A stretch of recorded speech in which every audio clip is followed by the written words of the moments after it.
یہ تھے نہیں، کوئی محمد ابھی موجود ہے جس کی وجہ سے آسمان بچا ہوا ہے، زمین سجی ہوئی ہے. کوئی محمد ابھی ہے جس نے کائنات کے نظام کو روکا ہوا ہے. کوئی محمد ہے جو نظام کائنات چلا رہا ہے. آج کے شیعوں کے لیے مدت پہلے صادق کی بارگاہ میں ایک صحابی نے سوال کیا تھا، اس دور کے شیعوں کے لیے نہیں، تمہارے لیے کیا تھا. وہ جواب مولا کا سننا اور اپنا عقیدہ ٹھیک کر لینا. اس بندے نے امام سے کہا، مولا جس دور میں آپ میں سے کوئی بھی نہیں ہوگا، اس دور کے شیعہ مسائل کس سے پوچھیں گے؟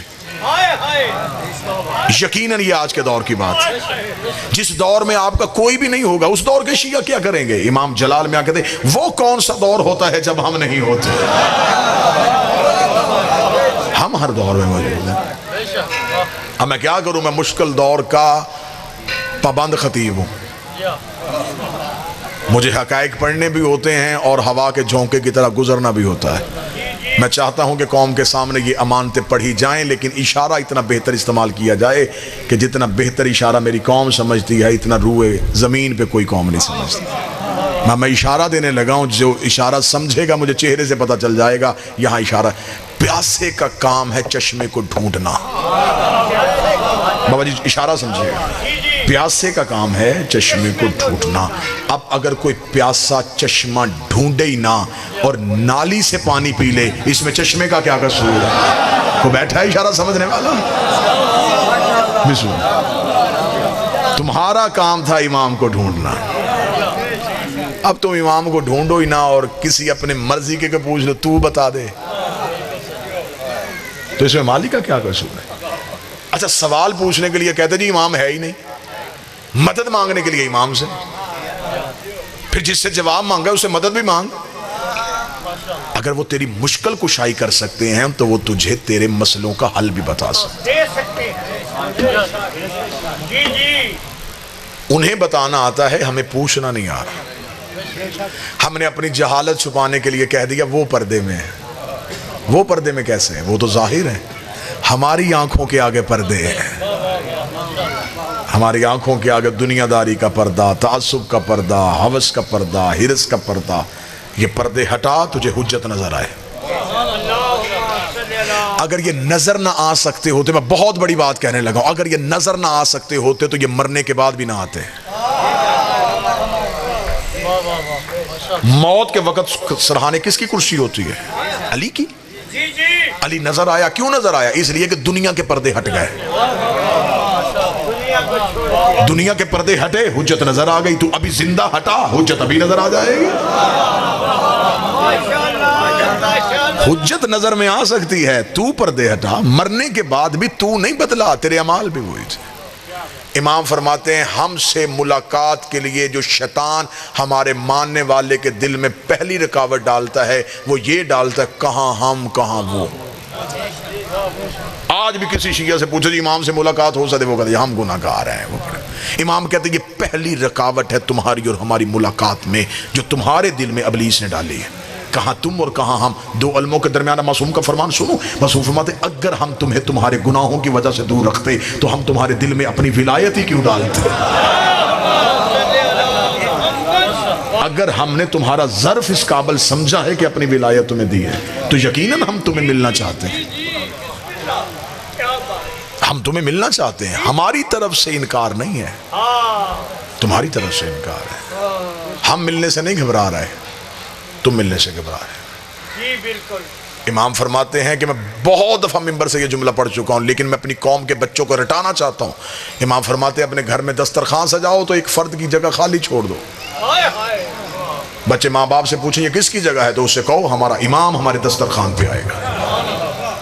جس گھر کے بچوں کو یقین ہو جائے کہ ہمارا مولا ہمارے گھر آتا ہے، ہمارا مولا ہمارے گھر میں آتے ہیں، ہماری دعائیں سنتے ہیں، ہماری مشکلوں میں ہمارے حل کرتے ہیں، تو وہ بچہ کبھی بھی غیر سے نہیں مانگے گا. مولا فرماتے ہیں ہمیں دکھ ہوتا ہے جب ہمارے ہوتے ہوئے تم کسی سے مانگتے ہو. یہ یقین ہے کہ امام، کسی شیعہ سے پوچھو امام زندہ ہے، زندہ ہے، موجود ہے، موجود ہے، دیکھ رہے ہیں، دیکھ رہے ہیں. لیکن پھر بھی اس کے باوجود ہم غیروں کے دروازے پہ کھڑے، میرا یہ کام کروا دے، میری یہ مشکل حل کروا دے، میری یہ مشکل حل کروا دے۔ امام نے کہا یہ رکاوٹ تم نے ڈالی ہے، تم ہم سے مانگنا شروع کرو، ہم تمہیں دینا شروع کریں گے۔ تمہارے مانگنے میں دیر ہو سکتی ہے، ہمارے دینے میں دیر نہیں ہو سکتی۔ حدیث قصہ کے راز جتنے کم علمی کی بنیاد میں پڑھ سکتا تھا میں نے آپ کے سامنے پڑھے۔ ان 14 کو صرف ماننا نہیں، ان کی معرفت شرط ہے۔ انہیں پہچانو، یہ ہیں کون، ان کی معرفت کیا ہے۔ یہ انہوں نے کرم کر دیا ہے کہ انہوں نے ہمارے دل میں اپنی محبت پیدا کر دی۔ اب ہمارے دل میں ان کی محبت ہے، ان کی ولایت ہے۔ کتنا بہتر جملہ علی نے ہمارے لیے کہا ہے۔ مولا فرماتے ہیں میں اپنے دشمن کو دنیا بھی سجا کے دے دوں وہ پھر بھی مجھے نہیں مانے گا۔ خود علی فرما رہے، نہج البلاغہ میں فرما رہے، مولا فرماتے ہیں میں اپنے دشمن کو ساری دنیا بھی دے دوں وہ پھر بھی مجھے نہیں مانے گا۔ اور پھر جو تم پہ فخر کیا وہ سننا۔ علی فرماتے ہیں میں اپنے محب کی ناک پہ تلوار رکھ کے کہوں میری محبت مجھے واپس کر، وہ پھر بھی نہیں کرے گا۔ وہ میرے کہنے پہ بھی مجھے واپس نہیں کرے گا۔ علی کو اتنا ناز ہے اپنے شیعہ پہ۔ ایک بندے نے کوفے میں آ کے کہا تھا، اس نے کہا یا علی میں غریب ہو گیا ہوں، تیری محبت کا فائدہ کیا ہے؟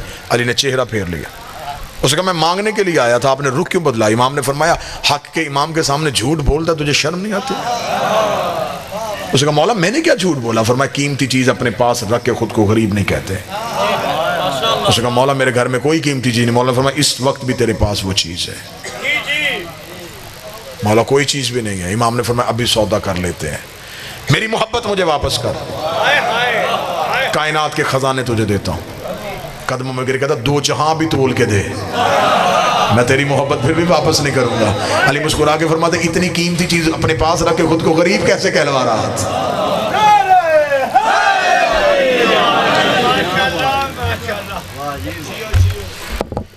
بس صرف امتحان یہاں اتنا ہے کہ یہاں علی کے لیے تکلیفیں تم برداشت کرو، وہاں علی تمہیں تکلیف نہیں ہونے دے گا۔ یہاں علی کے لیے جتنا برداشت کر سکتے ہو کرو۔ امتحان آنے شروع ہو جائیں تو اسے سمجھو کہ علی تمہیں قریب کر رہے ہیں۔ دنیا کے امتحان مصیبتیں نہیں ہوتی، آزمائشیں ہوتی ہیں۔ یہاں امتحان علی کے محبت میں تم دے دو، وہاں کے امتحان میں علی تمہیں بچا لے گا۔ میں اپنی قوم کے سامنے پھر منت کر کے کہہ رہا ہوں یہاں کا امتحان آسان ہے، وہاں کا مشکل ہے۔ وہاں کے امتحان سے بچنے کے لیے یہاں امتحان دو۔ یہاں عقیدے کا امتحان ہے، وہاں اعمال کا امتحان ہے۔ یہاں علی تمہیں عقیدے کی وجہ سے پرکھے گا، دنیا تمہیں دور کرے گی، لوگ نفرت کریں گے، تعلق ختم ہوں گے، دوستیاں برباد ہوں گی، تمہیں علی کی ولایت کے جرم میں تنہا کر دیا جائے گا، تم پہ طنز کیا جائے گا، تمہیں گالی دی جائے گی، تمہیں برا بھلا کہا جائے گا۔ علی کے لیے سب برداشت کر لینا۔ میں دو علموں کے درمیان کھڑا ہو کے کہہ رہا ہوں علی کی ولایت میں سر دینا پڑے بڑے کام کا سودا ہے، علی کی ولایت کے لیے تعلق قربان کرنا پڑے کوئی گھاٹے کا سودا نہیں۔ سب کچھ چھوڑ دینا، علی نہ چھوڑنا۔ مشکل دور آ گیا ہے، علی کی ولایت طریقے سے چھیننے کی کوشش کی جا رہی ہے، کہیں عبادت کے بھیس میں، کہیں خوف کے بھیس میں، کہیں حرص کے بھیس میں۔ کبھی بھی علی نہ چھین۔ علی کی ولایت میں سیسا پلائی دیوار بن جاؤ۔ دنیا میں علی کے اتنا مشکل کام ہے، علی آسانیوں سے نہیں ملتا۔ میں ایک ہی جملہ کہوں تو میرا خیال ہے کہ پھر میری قوم کو 1 گھنٹہ میری محنت کی ضرورت نہیں پڑے گی۔ علی ولی اللہ اتنا مشکل امتحان ہے کہ علی کی ولایت کی دشمنی میں لوگوں نے محمد کا جنازہ چھوڑ دیا تھا۔ آج لوگ کہتے ہیں جی بندے ہم سے نہیں بولتے، ہم علی ولی اللہ پڑھتے ہیں، لوگوں نے ہمارے ساتھ تعلقات ختم کر لیے ہیں۔ تو تمہارے ساتھ تعلقات ختم ہوئے تو اس میں کیا ہوا؟ لوگوں نے مصطفیٰ کے ساتھ تعلق ختم کر لیا تھا۔ 1.25 لاکھ بندہ غدیر میں چھوڑ کے آیا تھا کائنات کا رسول، کتنے مسلمان آئے جنازے پہ؟ غدیر کے واپس آ کے رسول نے اپنی زندگی کے باقی ایام حجرے میں گزارے۔ لوگوں نے نبی کو گھر سے نکل کے مسجد میں نہیں آنے دیا، اتنا تنہا کر دیا تھا رسول کو لوگوں نے، صرف علی کی ولایت کی دشمنی۔ 11 بندے رسول کے جنازے پہ آئے جس نے پوری دنیا سے کلمہ پڑھوایا ہو۔ آدھی رات کو بطول نے رو کے کہا تھا یا علی مدینے کے لوگ میرے بابے کے جنازے پہ کیوں نہیں آئے؟ علی رو کے فرماتے بطول علی کی ولایت کی دشمنی میں لوگوں نے تیرے بابے کا جنازہ چھوڑ دیا۔ آج شیعہ گھر کا بچہ ہو کے کہہ رہا ہے کہ علی ولی اللہ کیا ہے؟ محمد کی بیٹی قتل ہوئی ہے علی کی ولایت کی دشمنی میں۔ مبلغہ ولایت ہی شہزادی